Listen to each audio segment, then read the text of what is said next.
भर के अंदर कोरोना के केस एक बार फिर से एक्टिव होने शुरू हो गए हैं और अभी फ़िलहाल देश भर में 1083 कोरोना के केस जो है वो एक्टिव पाए गए हैं।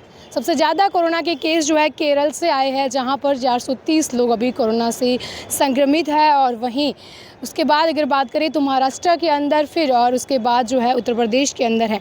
बता दें आपको कि 430 केस जहां केरल में है, वहीं महाराष्ट्र में 208 कोविड-19 के एक्टिव केस है वो भी पाए गए हैं।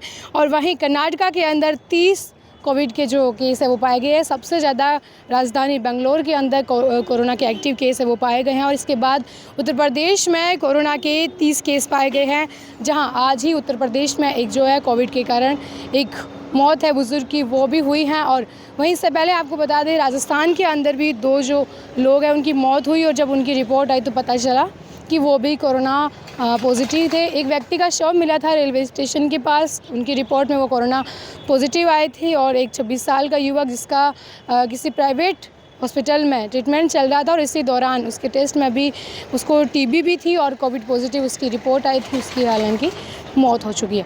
लेकिन जब ये कोविड-19 का एक नया वेरिएंट जो है वो सामने आ रहे हैं, लेकिन इसको देखते हुए WHO जो है, विश्व स्वास्थ्य संगठन, उन्होंने ये कहा है कि इससे अभी घबराने की कोई ज़रूरत है वो नहीं है, ऐसे डरने वाली कोई बात है वो नहीं है। मुंबई के ठाणे के अंदर जो है कोरोना पॉजिटिव महिला थी जिनकी इलाज के दौरान मौत हो गई थी, और 25 मई को इलाज करा रहे 21 साल के युवक की भी ठाणे में मौत हो गई थी। जब जो है 25 साल का युवक था उसकी भी है वो मौत हो गई। और वहीं बेंगलोर में एक 84 साल के बुजुर्ग की मौत हो गई जो कि कोविड पॉजिटिव थे। हालांकि WHO ने ये बता दिया है कि अभी डरने की कोई बात नहीं है। जो कोविड का नया वेरिएंट है उसकी जांच है वो की जा रही है। जो IMCR है, इंडियन मेडिकल काउंसिल रिसर्च के जो डायरेक्टर है, उन्होंने भी कहा है कि जो कोविड के नए वेरिएंट दिख रहे हैं उन पर रिसर्च की जा रही है और पता लगाया जा रहा है कि ये वेरिएंट कितना खतरनाक है। लेकिन इससे पहले ही देखिए, अगर चिकित्सा की दृष्टि से एहतियात बरती जा रही है। इससे पहले जोधपुर में एक केस देखा गया था, हालांकि वहाँ पर जो है इसको सख्ती से इस पर जो है काम किया गया, और वो एक बच्ची थी जो कि अभी स्वस्थ है। वहीं जयपुर के अंदर 2 केस के बाद अभी ऐसा कोई भी केस जो है जयपुर में फ़िलहाल ऐसा सामने नहीं आया है कि कोविड के कारण कोई मौत हुई हो। हालांकि जो है राजस्थान के अंदर अभी 32 कोविड के एक्टिव जो है केस है, और मौत अभी तक 2 लोगों की हो चुकी है।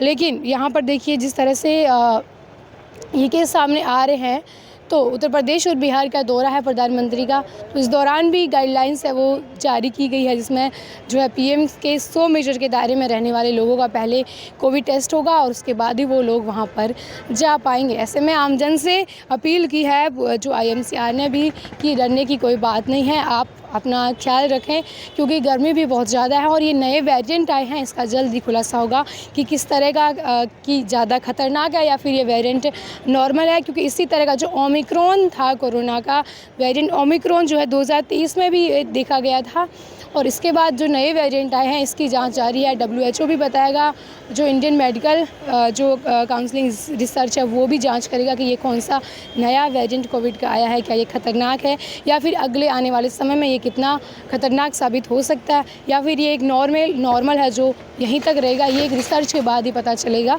कि ये नया वाला वेरिएंट है वो किस तरह का है कोविड का, और इससे बचने की कितनी ज़रूरत है।